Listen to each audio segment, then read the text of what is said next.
বেলালদা, রাত বলে একটা গুরুত্বপূর্ণ ম্যাচ ডুরান্ডে বেঙ্গালুরু এফসির বিরুদ্ধে তোমরা মাঠে খেলতে নামছো। যে দলটা কলকাতা লিগে খেলছে সেই দলটাও ডুরান্ডেই খেলছে। বেশ কিছু সিনিয়র প্লেয়ারও আছে, তন্ময়, দীপ হলদারের মতন এরা খেলছে। তো বেঙ্গালুরুর সাইড পুরো ফুল টিম, ওরা পূর্ণ শক্তির দল নিয়ে মাঠে নামছে। আগের ম্যাচে ওরা জিতেওছে। তো তোমাদের পক্ষে কতটা কঠিন ডুরান্ডের এই ম্যাচটা? দেখো, আমাদেরও তো প্রিপারেশন নেওয়া ছিল। লাস্ট 2 বছর আমরা ডুরান্ড খেলেছি। আমাদের আই লিগে যখন টিম ছিল, আমাদের কোনো রিজার্ভ টিম বলে কিছু ছিল না। এবছরে আমরা যখন কোয়ালিফাই করেছি আইএসএলের জন্য, তো আমাদের যে টিমটা লাস্ট ইয়ারেতে, সেই টিমটা আগামী 14 তারিখে মাঠে নামবে, সে পুরোপুরি ফরেনার ইনক্লুডিং। কিন্তু আমাদের এটা টার্গেট ছিল কলকাতা লিগে যে টিমটা খেলবে সেটা ডুরান্ড খেলবে। আর যদি এই আইএসএল টিমটা একটু তাড়াতাড়ি প্র্যাকটিস শুরু, যেটা আমাদের টার্গেট ছিল জুলাই মাসে 1 তারিখে বা 15 তারিখে স্টার্ট হতো, তাহলে ওর থেকে কিছু ইনক্লুড করে এর মধ্যে খেলানো যেত। কিন্তু আলটিমেট যেটা আমাদের যে সমস্যা চলছিল, যেটা ইনভেস্টারে, তার জন্য আমাদের একটু প্রত্যেকটা প্রোগ্রামটা রিশিডিউল হয়ে গেছে। তার জন্য আমাদের কলকাতা যে লিগে যে প্লেয়াররা খেলছে, যেটা আমাদের ডেভেলপমেন্ট লিগ, যে প্লেয়াররা যে ডেভেলপ হবে, সে প্লেয়ার 4 বছরে 18, 19, 20 বছরে ম্যাক্সিমাম ছেলে, তাদেরকে আমরা তৈরি করার জন্য কলকাতা লিগ খেলাচ্ছি। মোটামুটি ছেলেদের মধ্যে অনেক কোয়ালিটি আছে, কিন্তু এক্সপিরিয়েন্স অভাব আছে।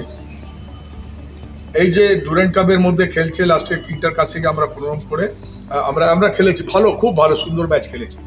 আশা করছি সেই ম্যাচটা যদি ছেলেরা খেলে, তাহলে আমার মনে হয় না কি খুব ইজি, সহজভাবে আমাদের ব্যাঙ্গালোর এফসি মাত করতে পারবে। আমার পুরোপুরি আশা আছে আমাদের ছেলে আগামীকাল ভালো খেলে একটা ভালো ফল করবে। খুব সমর্থকরা দেখো, একটা জিনিস আছে, তারা অনেকেই বুঝতে পারছে না কেন খেলাচ্ছে না ওই সব ফরেনার, কেন খেলাচ্ছে না ওই প্লেয়ারগুলিকে। এটা আমাদের আইএসএল একটা আলাদা পুরোপুরি টিমটা 14 তারিখ থেকে নামবে, তারা ওই সব প্লেয়ারকে আইএসএলে দেখতে পারবে।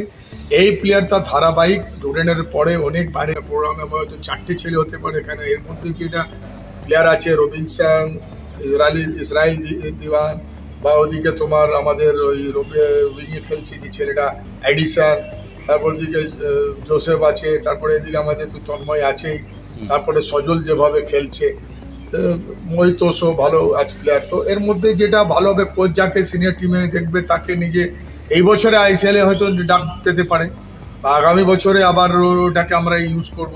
সেইটাই এই টিমটাকে আরও ভালোভাবে খেলিয়ে তৈরি করা, এটাই আমাদের পরিকল্পনা। সমর্থকদেরকে এটা বুঝতে হবে। বেলালদা, সিনিয়র দলের কোচ নিশাব, তিনি তো খুব তাড়াতাড়ি চলে আসছে। তিনি কি এই ডুরান্ডের যেহেতু শক্তিশালী বেশ কয়েকটা দলের সঙ্গে খেলা, তিনি কি কোচ হাকিমকে বা আপনাদেরকে কিছু টিপস দিয়েছেন বা কিছু হোয়াটসঅ্যাপে? হ্যাঁ, ও তো হাকিমের সাথে প্রায় ওর সাথে চলছে। কেন, ওর যে ফিলোসফি, ও যেভাবে খেলে সেভাবে আমরা যদি এই যে নতুন যে ইউথ ছেলেদেরকে আমরা তৈরি করছি, এটা যদি ওনার ফিলোসফিতে টিম না খেলে গিয়ে তো পরে তো প্রবলেম হবে। তাই ওনার পরামর্শ নিয়ে হাকিমের সাথে কোঅর্ডিনেট করে এই টিমটা চলছে, যে আগামী দিন যদি এই টিম থেকে ওখানে কোনো প্লেয়ার যায়, তাকে খেলতে যেরকম অসুবিধা না হবে। Thank you বেলালদা।